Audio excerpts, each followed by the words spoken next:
So, welcome this evening to another program of the Rhinebeck Historical Society. My name is Mike Frazier. I'm the archivist for that organization. And this evening, we're going to talk about advertising in the 19th century, and more specifically, about the kind of advertising that appeared in our local newspaper. There was, most of that time, only one local newspaper, and that was the Rhinebeck Gazette.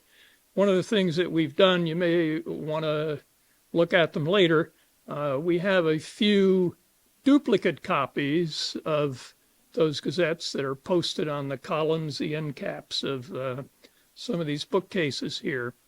But I think probably the first question to ask is, why even look at advertising? I mean, after all, as historians, we ought to be, if we're interested in what happened in the past and we're looking at newspapers, we ought to be interested in the news in those newspapers. And indeed, we are. But if you look at any of these papers, they're all, in the 19th century, all of the Rhinebeck Gazettes, it was a weekly paper, ran 4 pages. And usually at least a quarter, if not a half, of all the space in those papers was advertising. And, that advertising might tell us things that the folks in charge of the news, that the editor might just not have thought was particularly important, or that just thought that, hey, everybody knows this. But sometimes the advertising tells us things about what's happening in the community that the news doesn't even address. So the other thing to be aware of, and it's part of the reason that I'm giving this talk, is that we were missing downstairs in our archives, where we have many of the issues, where we had many of the issues in the 19th century. We were actually missing quite a few years in the middle of from about the 1850s until the 1880s. Many of those years we didn't have. And I've been volunteering down there since, for about 20 years. And we often wondered, where might those be? I mean, that's a big hole in our collection. We had a volunteer about a year ago, and he still volunteers with us. Is there many Tuesdays and Thursdays. His name is Herman Teachin. Some of you might know him. He's a retired attorney from here in Rhinebeck. And Herman still knows the person who lives on, a family that lives on Chestnut Street here in the village. Jeff Strong is the brother of Michael Strong, who had been the editor of the Gazette, owner of the Gazette. And Jeff is the son of Jacob Strong, Jr., who was the editor and publisher of the Gazette for many years from about the 1930s until his son Michael took it over. And Jeff Strong is also the grandson of Jacob Strong Sr., who was the owner of the Gazette going back to about 1905. Owner, editor, publisher. And Herman said, why don't I talk with Jeff, see if somehow he either knows where these are or has access to them and can help fill that hole. And indeed, in the attic at that Chestnut Street house was 17 years of gazettes that we did not have, that nobody had. So in November of this past year, almost exactly a year ago, we cleaned out a portion of his attic, brought those, many of them were brittle, downstairs to our archives, and those have been what we decided to do was, they're not doing anybody any good just sitting in the archives, although we are the official repository designated by the state education department, that if anybody ever has to look at those, we have them, we preserve them, we're very careful about who touches them and how they do it. We would not do that with the originals, punch holes in them and put them on the walls. Instead, we've had them digitized, and we decided that that was an important thing to do so they could be shared with the public anywhere. And we are starting to put those online. If you go to rhinebeckhistoricalsociety.org, one of the choices is archives, and one of the choices under that is newspapers. And those ancient newspapers have been digitized. We contracted with a firm in North Carolina to do the work. It is expensive, but fortunately we have members who have been very generous, and we now have digitized and posted online a good number of those years, and some of the ads that appear in some of those issues are what I'm going to be talking about this evening. Our members have been exceptionally generous, and when we send out our dues notices in about a month and a half, hopefully they will be as generous this coming year. But what I want to do, so I've shared with you some background information, but let's actually take a look at some of those newspapers and the kind of advertising that took place in the 19th century in our local newspaper. The village of Rhinebeck had a very active concentration of merchants providing services of all kinds throughout the 19th century. The town of Rhinebeck, however, remained largely a farming community, and much of the work of pulling plows, there were no mechanized tractors in those days, much of the work of transporting goods was done by horses or done by oxen. And in order to do that work, those animals needed to be harnessed. And the Rhinebeck Harness Manufactory from Peter Sipperly, or William Sipperly here, another member of the same family that gave us our mayor for many years, was able to provide that kind of service. Now, if you were one of those farmers out in the town of Rhinebeck, you very likely owned at least a couple of cows. They provided milk, they provided butter, a little bit more work involved in that. And once those cows got a little older, or much older, you might get some meat from them.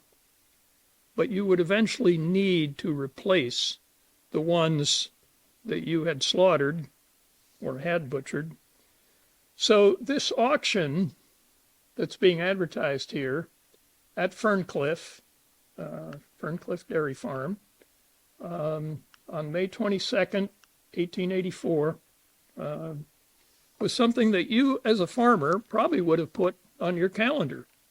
Get your butt up there and get us a new cow, and hopefully the price isn't going to be too bad. Depends on how many people are going to show up at that auction. But Ferncliff was a big operation, and they had a lot of young cows, heifers to sell. But maybe Ferncliff wasn't for you. Didn't have to go far as an alternative, however. Yes, Mr. Sweet. Slide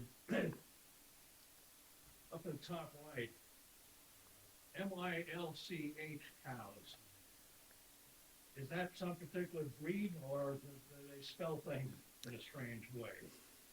I mean, initially it was because that was a German way of, that's the German spelling for milk. But, and if your cows were, I think it's it's kind of pretentious, to be honest with you, and I wouldn't put it past the folks at Ferncliff to engage in that, but whether it means anything more specific than that, I don't know. If anybody here who's familiar with the history of farming, I am not a specialist on that history. Yes, Well, when you were going over what the cows provided, they also provided fertilizer for yes, crops. that's true, Okay, just cleaning the barn every day, right? you'd collect it and then Spread it out on your fields, and it would help things, it would provide some nutrition to the earth. So I don't fully know the answer to the why MILCH. Curious, what's the difference between a cow and A heifer is a young cow. Yes, Jeff. A heifer is a cow that has not yet calved. Once a cow has a calf, it's a cow. Okay. So in any event, next door to Ferncliff on the Hudson River was another large farming operation, Leacott Stock Farm, owned by Douglas Merritt. We have his name down here. And that property was previously owned by General Charles Wainwright. He was a general in the Civil War and was the highest ranking individual who served in the Civil War from Rhinebeck. But they competed with Ferncliff as a dairy farm or even stock farm, because it wasn't just dairy cattle. But local farmers could come here and they could buy not just a Jersey cow, but sheep or pigs. And if you wanted your cow to get inseminated, you could apply to have some service from Nettie's St. John, number 16258, who's a Jersey bull. It wasn't just Ferncliff and Leacott, but you also had Morton's operation further down the river at Ellerslie that competed intensely with each other at stock shows, and the more prizes that these bulls would get, the names of those bulls would appear in the ad for that farm for the next year until the next international stock show. And that was a practice that continued for quite a while. So this is some of the advertising that would appear on the topic of farming needs in the Gazette. But let's take a look at the issue of transportation. In the 1850s, the Hudson River Railroad was built coming through Rhinecliff on its way to Albany, eventually Buffalo, and connecting, of course, with New York City.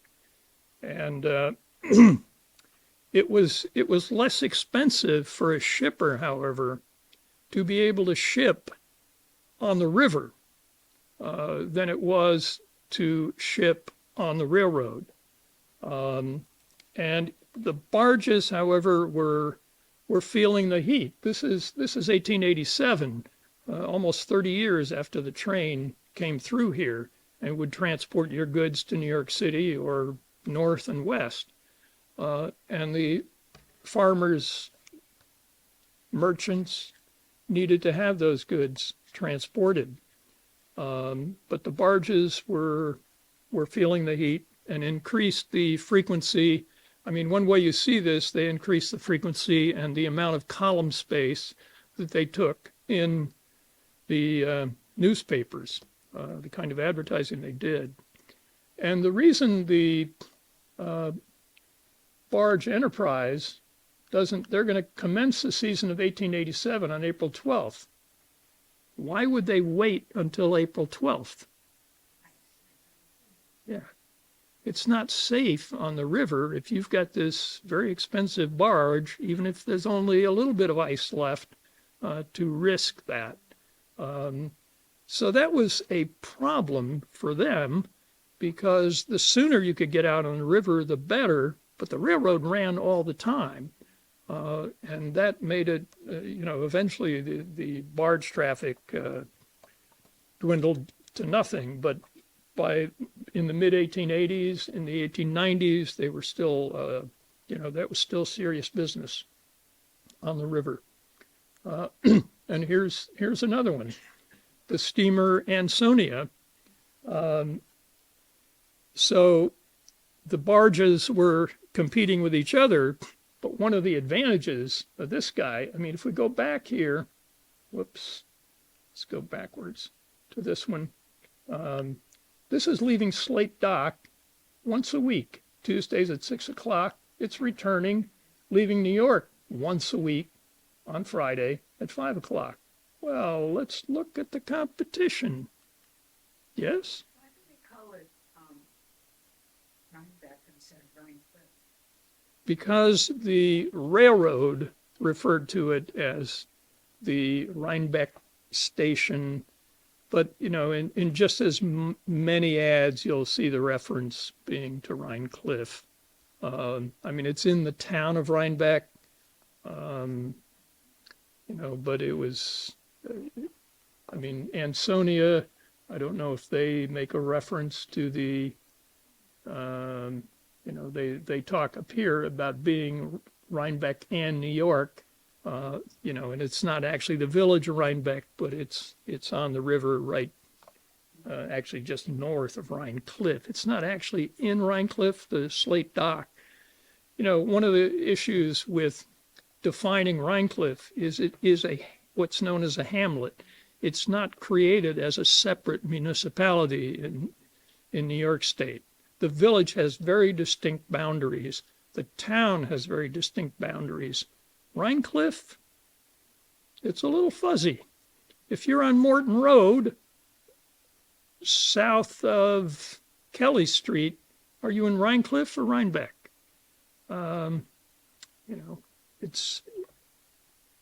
It's always a source of confusion to a lot of folks. If there was any financial gain by the shippers saying Rhinecliff versus Rhinebeck, but it doesn't really matter right now. But I was just curious if that rivalry might have made an effect on things.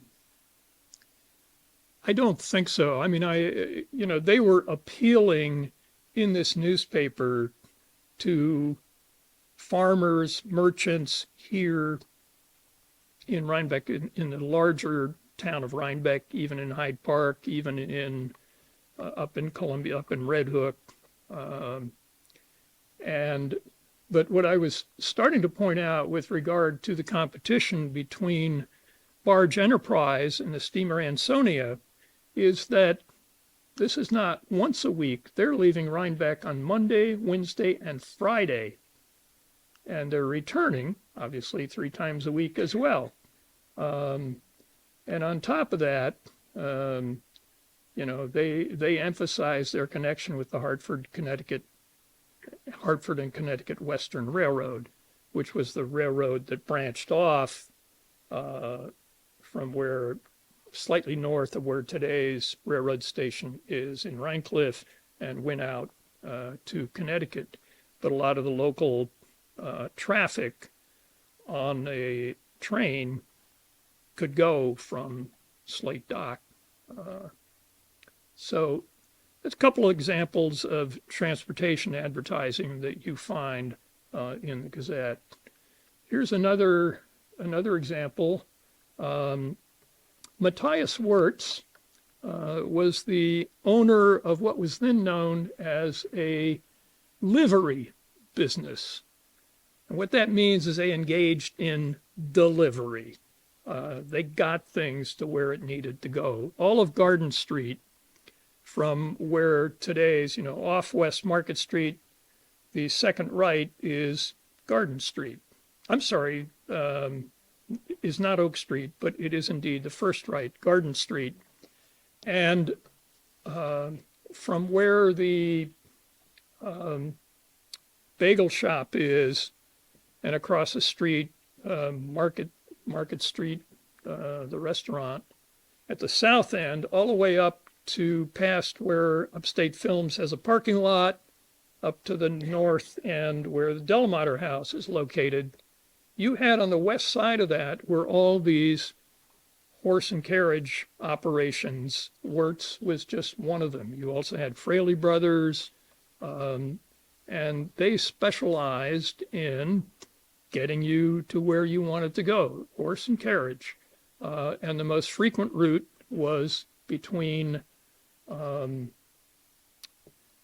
the hotel, then known as the Rhinebeck Hotel, today's Beekman Arms. There was also a Union Hotel just slightly to the south of the Rhinebeck Hotel, long ago disappeared. It was between that location and the railroad station. A lot of traffic there. And you had, a lot of horse manure on the local streets. But I guess that was valuable for some people. But in any event, this gives you an idea of some of the options with regard to transportation that would be advertised in the Gazette. So I'm a retired educator and kind of interested in what sort of ads would appear related to education in the local paper. Well, the one of the earliest and most frequent advertisers in the Gazette is this institution, the Rhinebeck Academy. And it was what was known as a classical high school. It focused on the liberal arts and on the development of critical thinking. It was a Methodist minister, Reverend Samuel Bell, who had set up the school on Livingston Street in 1840, 6 years before the Gazette started operation. And, public education in most communities in New York State, actually all over the country, rarely went beyond the 6th, maybe the 7th or even 8th grade. But education beyond that was really not considered a public responsibility. So you would think that these private schools wouldn't need to do any advertising. If you had a few bucks and you wanted to send your son or daughter to get a high school education, and a good one, this would be the only game in town, and you would pay for it. But the fact that they advertise so frequently and even specify the tuition, what that tells me is that, it was important for them to be able to draw more than just a few folks from the wealthier families and to try to persuade someone who may not be that wealthy to set aside a few bucks. And that was a lot of money back then. And it was important to state the tuition cost in the ad for that reason. And these kinds of ads, let me just go back a moment, that what I've highlighted here is what appears over and over in ads for the Rhinebeck Academy in the 1840s and into the 1850s.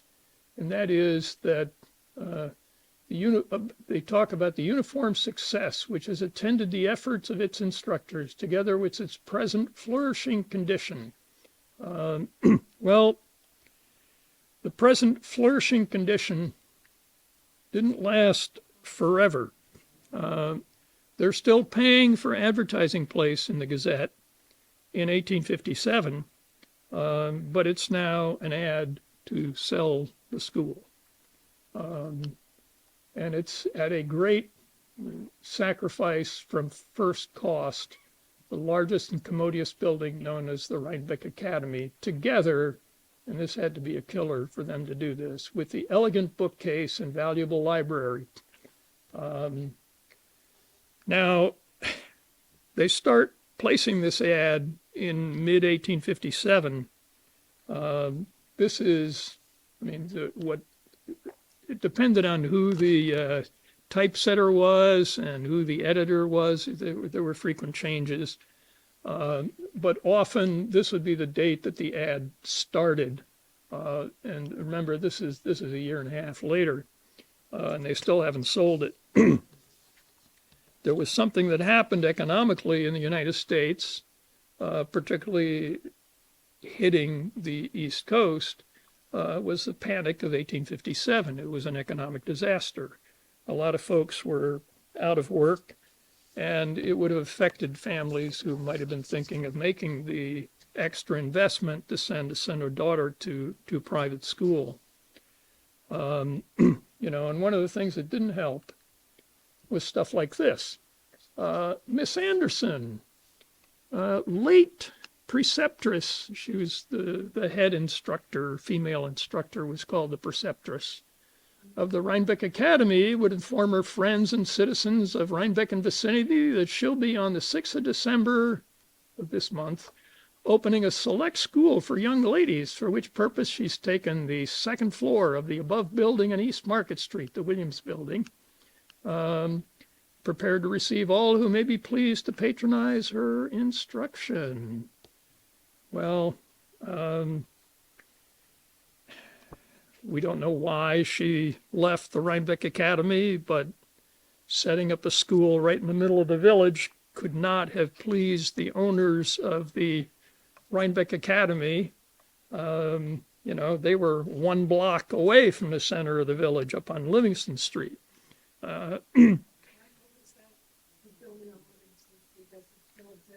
It's a building that would later, I'm going to talk about it, but it does not still exist, but it's right next to where it's west of where the Third Lutheran Church is. Third Lutheran Church burned down in 1899, but they rebuilt it, and they took some of the land to the west that at one time was the Rhinebeck Academy. So unable to sell, however, the Rhinebeck Academy continues advertising for students. This is a few years later. This is 1862. And despite the loss of Miss Anderson, they found another preceptress, I guess. And they are seeking female students. They are no longer taking males. I don't know if this ad says that, but there is they stated in another ad.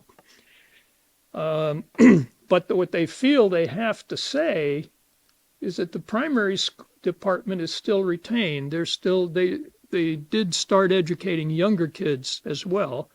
And there was some skepticism that they weren't going to be able to continue to do that, but no, we're still there.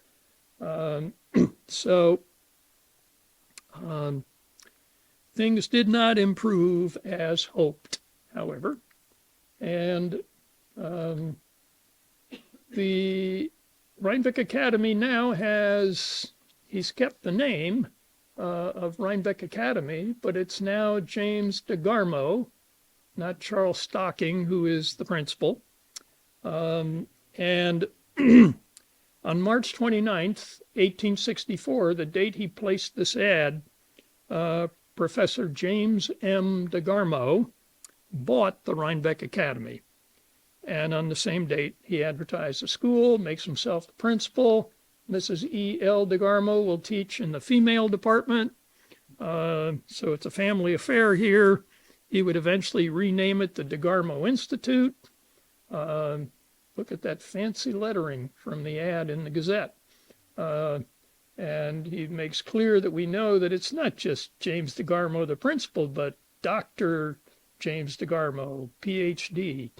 And actually, he was quite the guy, quite the teacher, quite the principal, apparently. And the DeGarmo Institute, and we had one of our members, Bonnie Wood, did a program about James DeGarmo and the DeGarmo Institute and his impact, not only here in Rhinebeck, but in other communities in the Hudson Valley. He was very serious about providing good instruction. And students came from all over, lived, they boarded here in a very large house on Livingston Street. It was the former Rhinebeck Academy, but he made physical changes, added space to the building, and the DeGarmo Institute, they did eventually in 1890 move to Fishkill, but it wasn't because they were having problems here in Rhinebeck. They simply needed to expand, and that was closer to a major population center. There probably were other reasons, but when he finally passes away in the 1920s, his obit is a whole column on the front page of the Rhinebeck Gazette. He was very well respected. Actually, the pictures, he's kind of an intimidating guy. He's got a white beard in this photo that they print with his obit, hanging probably halfway down, almost to his knees. But he was very well known and did a lot for education in the Hudson Valley, even though it was a private education and not a public education. So there were other institutions, however, other than the Rhinebeck Academy and later the DeGarmo Institute, who took out advertising space in the area of education in the Rhinebeck Gazette. Here's one, Hartwick Seminary. It's not exactly down the road. This is near Oneonta, New York. And the school's goal was to train young men for the Lutheran ministry.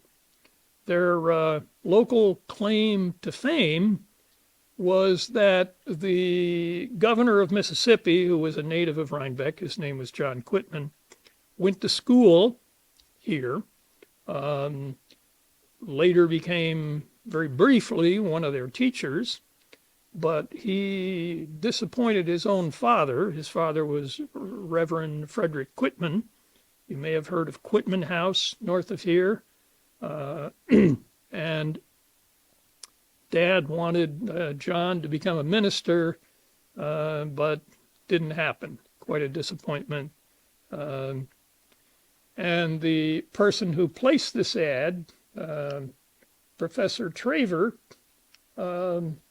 actually was also from Rhinebeck. And maybe, for whatever reason, he thought that they might be able to grab a few young men from Rhinebeck to train for the ministry.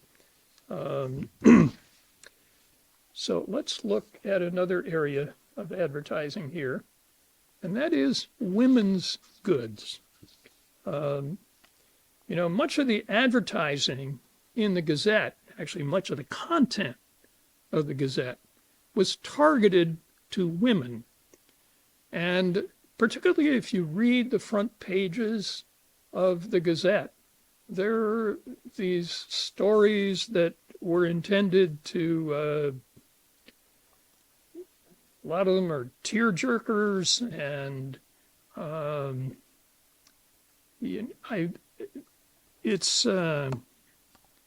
you would think that a local newspaper would reserve the front page space, and it does many of its years, but there are other years when the front page is stories.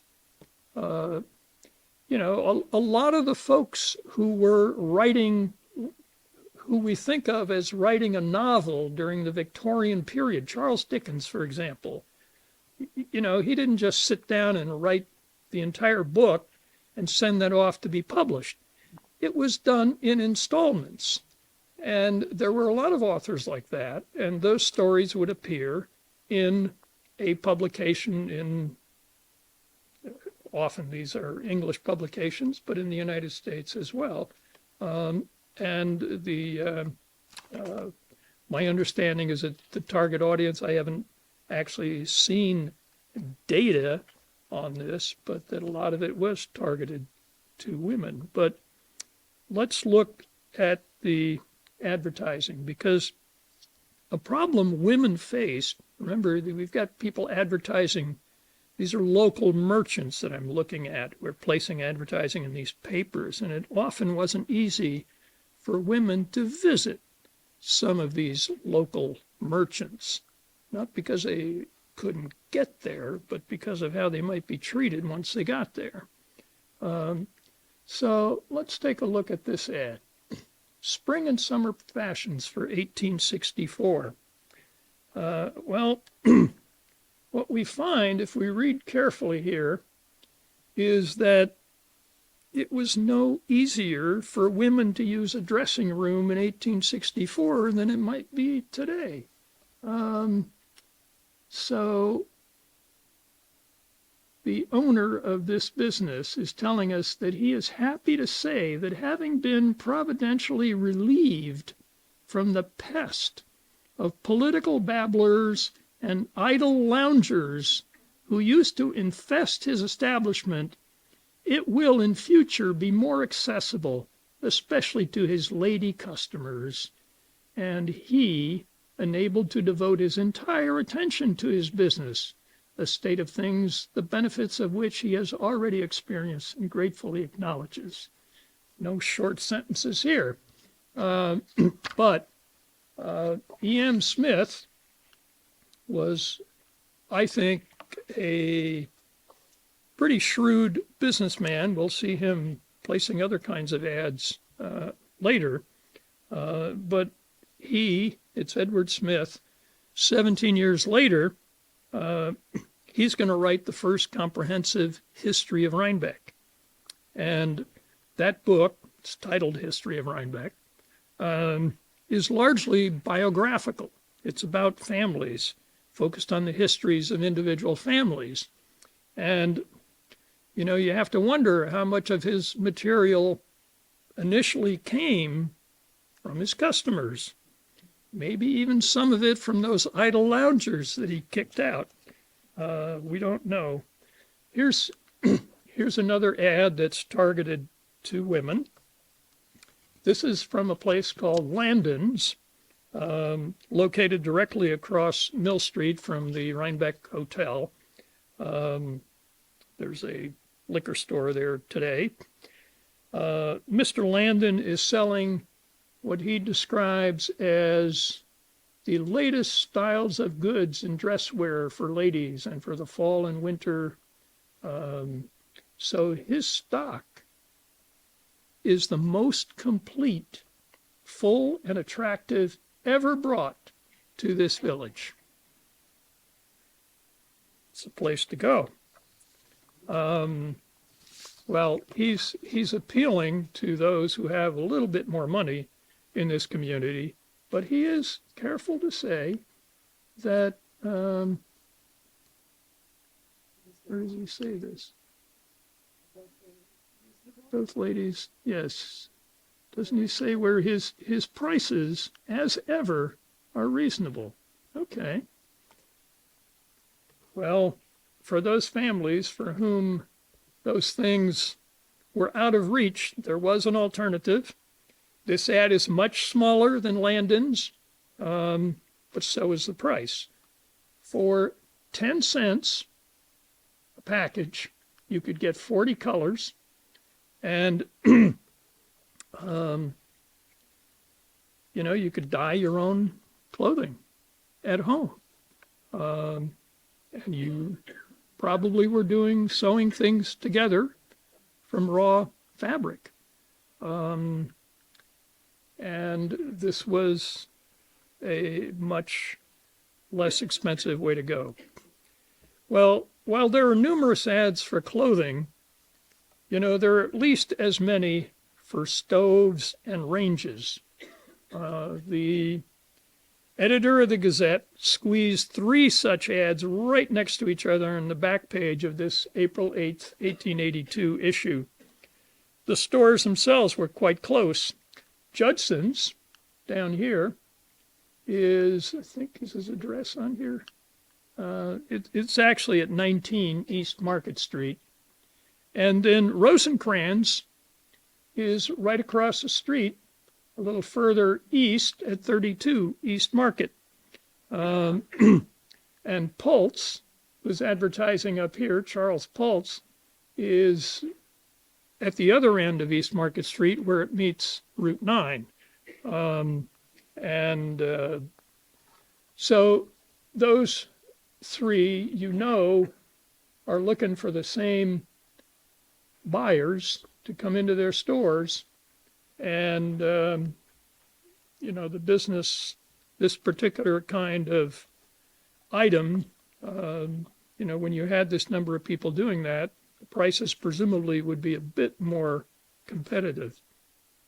And while a new stove or range might have been a welcome addition to any household, keeping it presentable was more likely a concern of the woman of the house than of her husband, or at least that was the thinking of this advertiser. It's Charles Pultz down here. And he was one of the merchants. We go back a moment. It's this guy right here. And from whom you might have bought your range. So at least twice a year, he's telling you here, you go use this stuff to enamel your ranges. Twice a year, tops once a week. You have the finest polished stove in the world. All right. Well, so let's, yeah.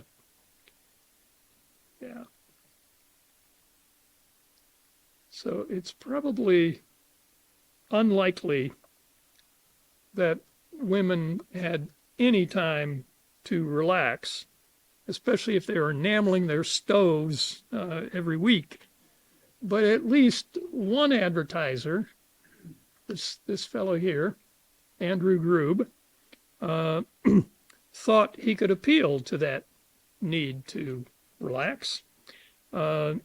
This ad runs a full column, and you can see how long those columns are in those newspapers.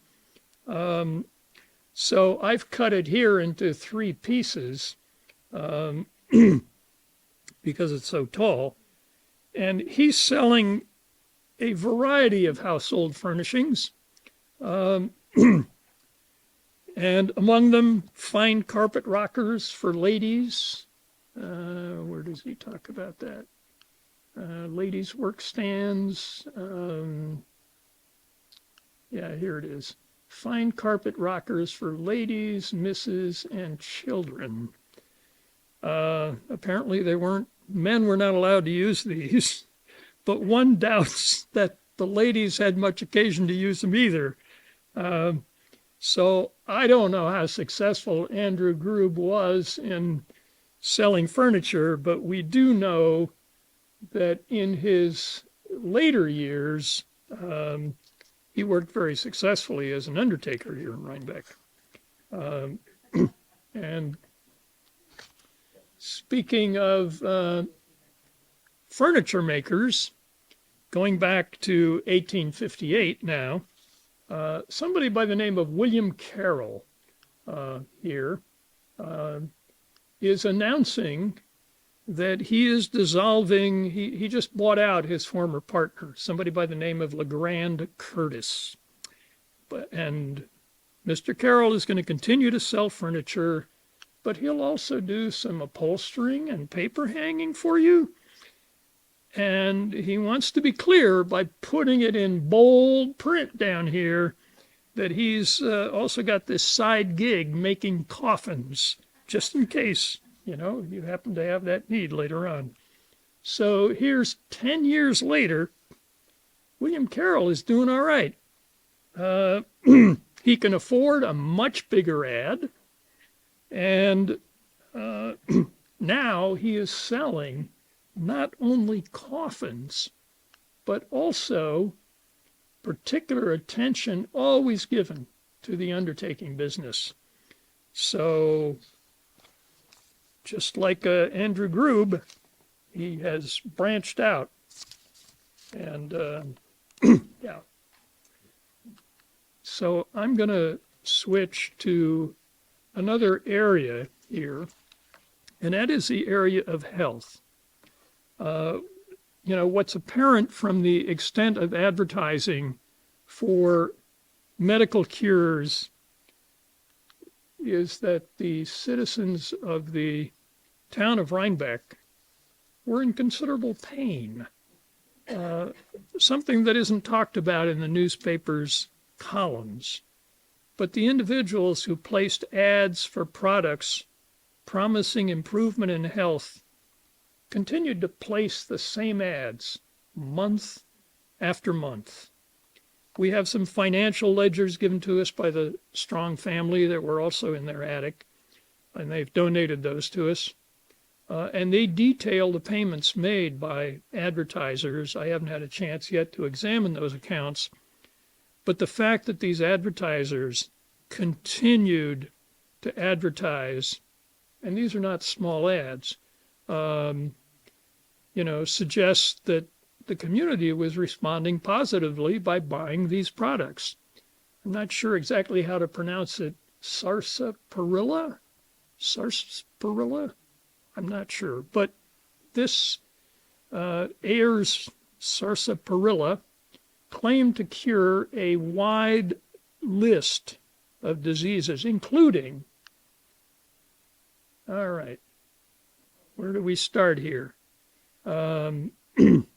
We've got ringworm, sore eyes, sore ears, scrofulous disease, I'm not sure what that was, dyspepsia, dropsy, heart disease, fits, epilepsy, neuralgia, ulcerous affections of the muscular nervous systems. I mean, it doesn't stop there.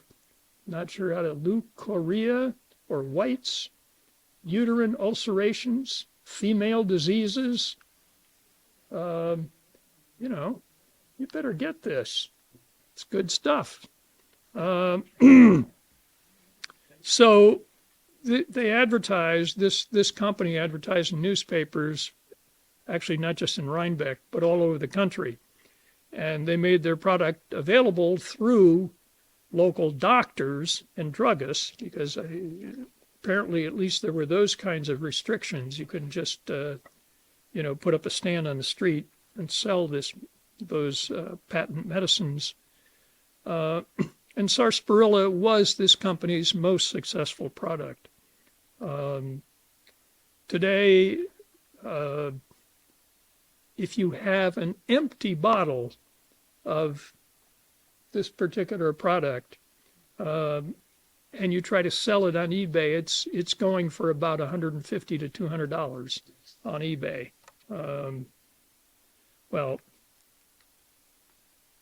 Another medicine that was frequently advertised was this one, Celix vegetable pills. And their most honest claim, I think, from an ad that appears on this date, is that these pills are, like, where is it in here? Here it is. They are guaranteed to be harmless. The other claims, however, are that they could reduce the pain of headaches. It's up here. Foul stomach, indigestion, heartburn, biliousness, costiveness, colic, or colds, I guess that is. And this ad gets repeated in the Gazette issue after issue, and it's sold by a local druggist, Van Vliet. Henry Costar here was a New York City entrepreneur who hooked up with Rhinebeck's Dr. Lansing to sell a variety of his products. His ads took up most of a column in many issues of the Gazette. This is one that I've just cut a couple sections out of, but it would have run an entire column. In fact, maybe I don't have one of those there, but his corn solvent that he advertises down here and his buckthorn salve could heal corns, bunions, warts. But his real claim to fame was this guy, Costar's Vermin Exterminators, the only infallible remedy known that could kill rats, mice, and other vermin. You can try other stuff. And voles as well? Okay. All right. So you got to get this. So we also have the liver invigorator. This is Sanford produced this other medicine advertised repeatedly over several years in the Gazettes. It acts on the liver to eject its morbid matter, then on the liver and bowels to carry off that matter. It cures dyspepsia, relieves headaches, prevents nightmares and cholera, jaundice, dropsy, even chronic diarrhea. It wasn't cheap, however. Where's the price? The ad is much taller, but I thought if I shrank it much, you probably wouldn't even see what. There it is. $1 was a lot of money in 1858. But he sold enough of it that it thought it worthwhile to continue to advertise it. So Dr. Van Vliet, who sold Select's vegetable pills, and Dr. Lansing, Benjamin Lansing, who sold those Costar products that I showed you a moment ago, both of them were licensed medical doctors, and they were also druggists. Charles Morse, however, this fellow here, was merely a druggist, and in that role he ran his own CVS-like operation. I mean, he didn't just sell drugs. He sold books, stationery, paints, oils, toilet articles, and his store was on the south side of East Market Street. Another kind of, here we go. Another kind of health-related ad, often repeated in the Gazette, encouraged readers to pay a small sum to receive information. For example, this is an ad for a 200-page book, Startling Disclosures, from Dr. Teller of Albany. And this book promotes itself as being for the married or those contemplating marriage. How to choose a partner, for example. And by the way, the buyer of the book could add $1. Here we go, right down here. It's only, I think, what does he ask, 25 cents for the book? You send it in the mail, 25 cents in specie or, in cash or postage stamps, and you'll get this book. But you could also buy Dr. Vichois' female pills. And $1 a box with full directions. But he does note married ladies should not use them. There's no explanation why, I don't know. We all need to remember that before 1906, there was no Food and Drug Administration, far from it. You know, if you could advertise and you could sell the product, short of people being able to prove that it was actually killing people, nobody was going to interfere with that kind of advertising or those kinds of sales. There are a lot of other examples of health-related advertising, and it was the single largest area of advertising during the 19th century. And it's the largest if your standard is how much column space of all the advertising did drugs take, drugs and other health-related products. Many of the advertisers were not local, even though they usually needed a local physician or druggist to handle the local sales of their product. The fact that the same ads appear year after year, even decades, makes it clear that there was a public who was responding to those ads. Whether or not these were charlatans or is frankly less important than the fact that there were people who had enough pain that allowed them to suspend disbelief and go for these things and hope that somehow they might work.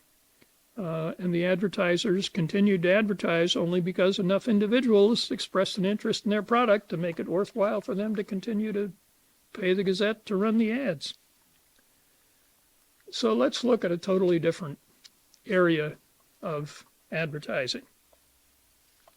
So this is October 2024. In case anyone hadn't noticed, it's the election season. So to what extent in the 19th century in the Rhinebeck Gazette was there any advertising that paid any attention to the elections? My father-in-law owned an advertising business in Nebraska between the 1940s and the 1990s. During election years, half of his annual revenue occurred in the months of September and October, and it was all political advertising. So let's look at the Gazette. So this is a November 3rd, 1888 issue of the newspaper that prints a legal notice about the upcoming election. Okay, so we're going to have the election on the 6th of November. This is the 3rd. It had appeared prior to that as well. And, this is not an ad. It's just a notice that election is coming up. Election was on November 6th. This is a weekly paper, so this is the next weekly issue, November 10th. And we see in here that they scrupulously report the results, who were elected for presidential office, for other offices, for county offices, and then they go through the Electoral College vote, state by state, the votes for Harrison and the votes for Cleveland. This is the election, the presidential election, in which Grover Cleveland actually gets more votes. He won the popular vote, but he lost in the Electoral College. He lost to Benjamin Harrison. Harrison was elected president. Levi P. Morton was elected vice president. The Republican ticket prevailed in the Electoral College. But the only reason I show these is that, for those of us accustomed to months of advertising prior to an election, there is nothing, not a single ad for any candidate, whether for federal, state, or local office, even if one of those candidates was a favorite son. He might well have been from Indiana. It made no difference. One of the things, if you go back to, they actually stopped this phrasing on their masthead. But in the 1840s, 1850s, into the 60s, right below the masthead, it said that the Gazette is a neutral paper that focuses on morality, agricultural, and a whole bunch of other topics. But the neutral was very important to remember. This was the only paper in town. And if they started, actually, it is the case that there was very little, if any, political advertising in most other newspapers in the United States at that time. It really isn't until the turn of the century that we start seeing a lot of political advertising, and then it starts to get crazy. I was looking at newspapers in the 1920s. There are a lot of political ads then in the Gazette, even though we were still the only game in town. But it's more that the argument, there were publications that were clearly favoring the Whig Party, favoring another party, and the editorials, the articles in those publications would be slanted in favor of whoever those publications were affiliated with.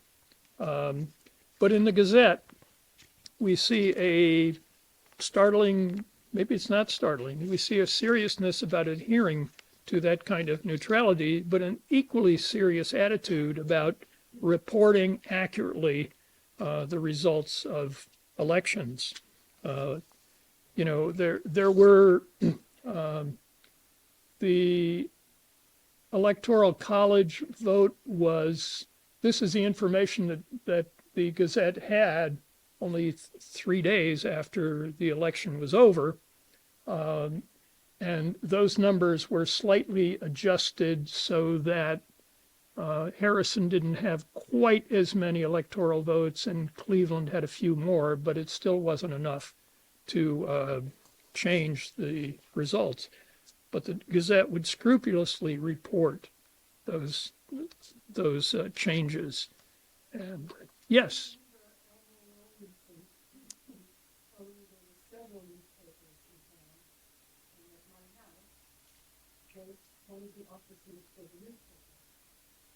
There really was, most of the 19th century, the only newspaper in Rhinebeck was the Gazette. Prior to that, around 1840, there was a newspaper called the Advocate, but that only ran for a few years. In the 1860s, 1868, I think till about 1872, we also had a competing newspaper called the Rhinebeck Tribune. But in the 20th century, you're talking about in the 19th century, the Gazette office did move a number of times over the years. They went belly up in 2009, and they were located on Livingston Street, where Jeff Scales' office is. Well, Jeff is retired, but it's right next to the Terrapin restaurant, the first building east of that. Prior to that, they were located on the north side of East Market Street in the 1920s, 30s, in a building that, frankly, from the street it's the where Cinnamon Restaurant is located.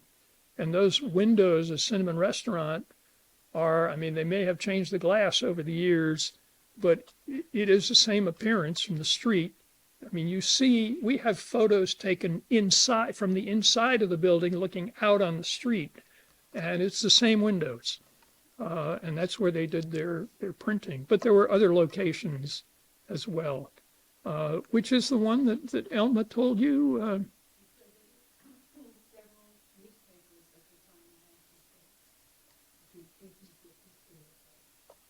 Okay.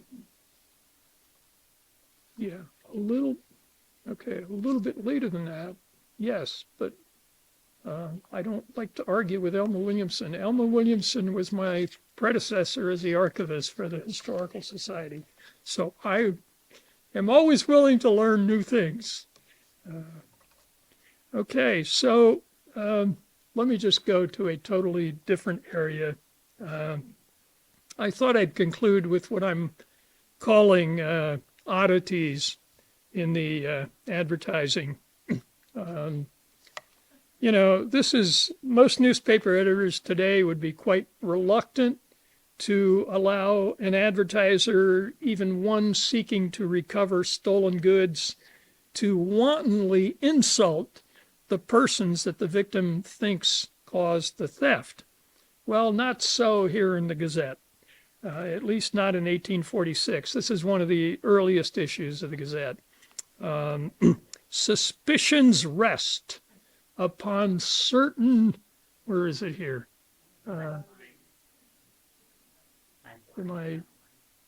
Yes, here it is at the bottom line. Suspicions rest upon certain rowdies who infest this village.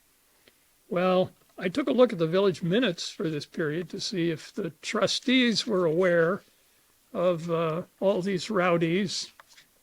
Nothing in the village minutes. So, don't know. But this is January 12, 1847.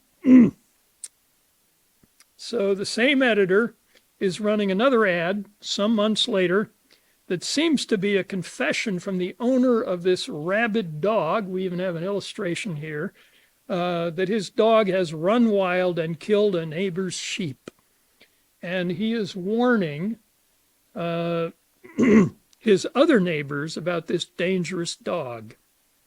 So, yeah, take notice. Mr. Smith, Edward Smith, is now the editor of the newspaper. Smith and Camp are the editors.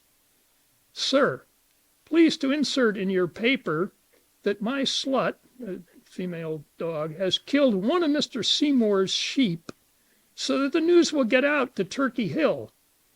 So your friends will know the news there.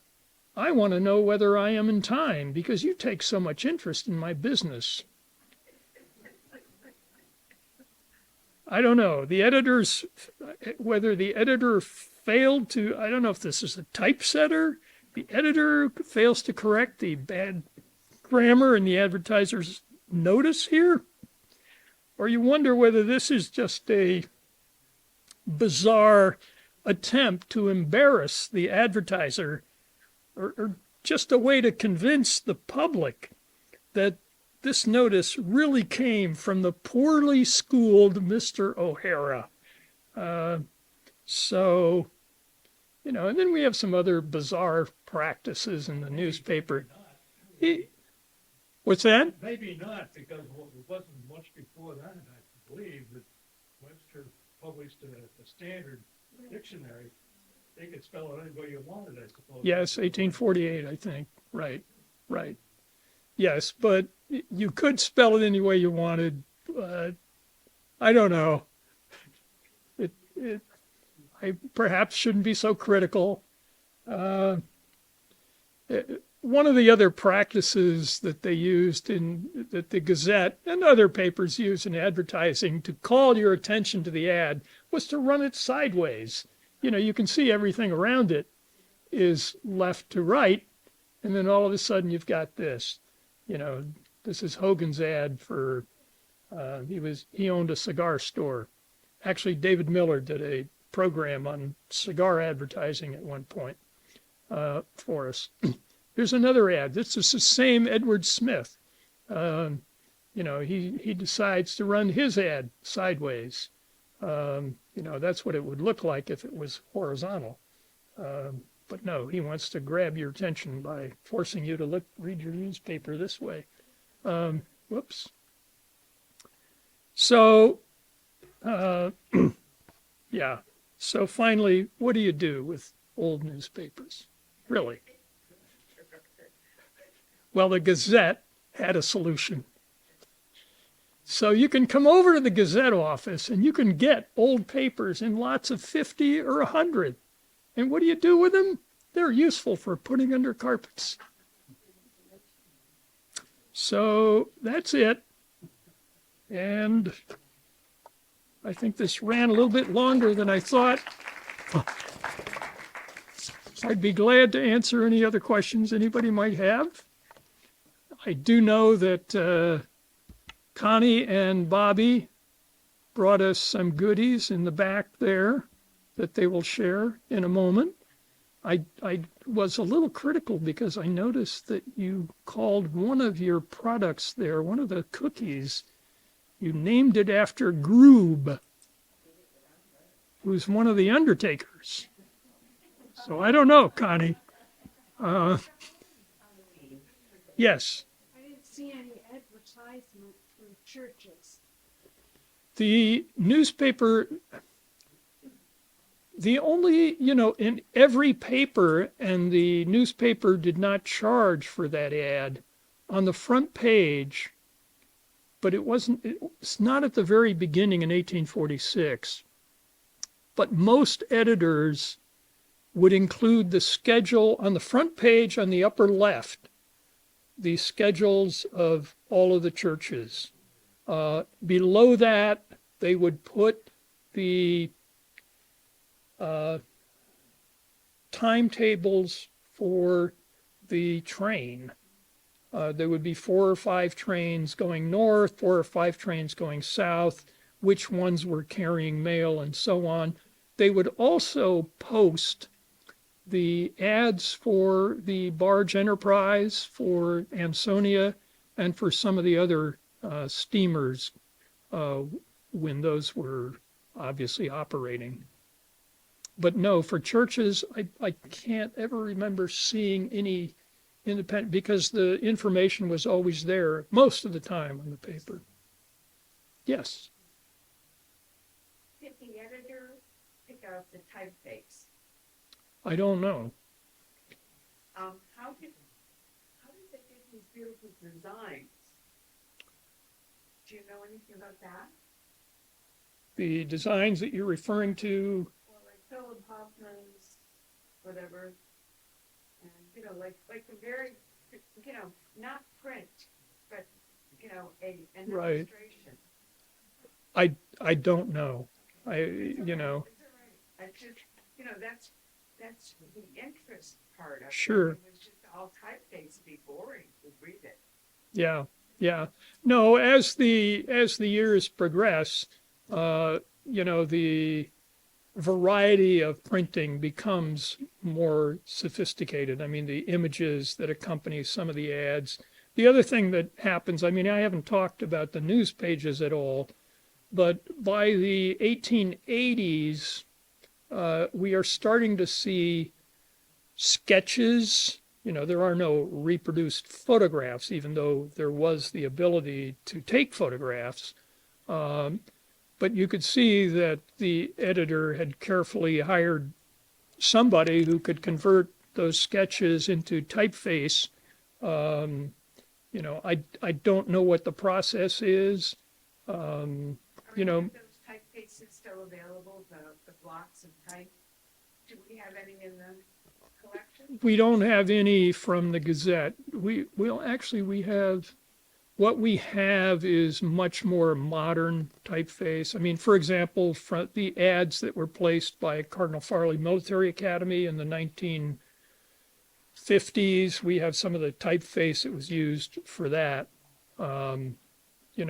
What we're talking about here is the pieces of lead or steel that had to be put in wooden frames, placed in the bottom of a printing press, and the sheets of paper would just be pressed on top of that after they were inked. Now, in order to make the diagram, let's say, call it, did someone have to do that engraving? I just don't know how it was done. Yeah. Because Benson Lawson was from the town of Beacon. Okay, he was an author during the Civil War, and he wrote 40 books during the Civil War. Right.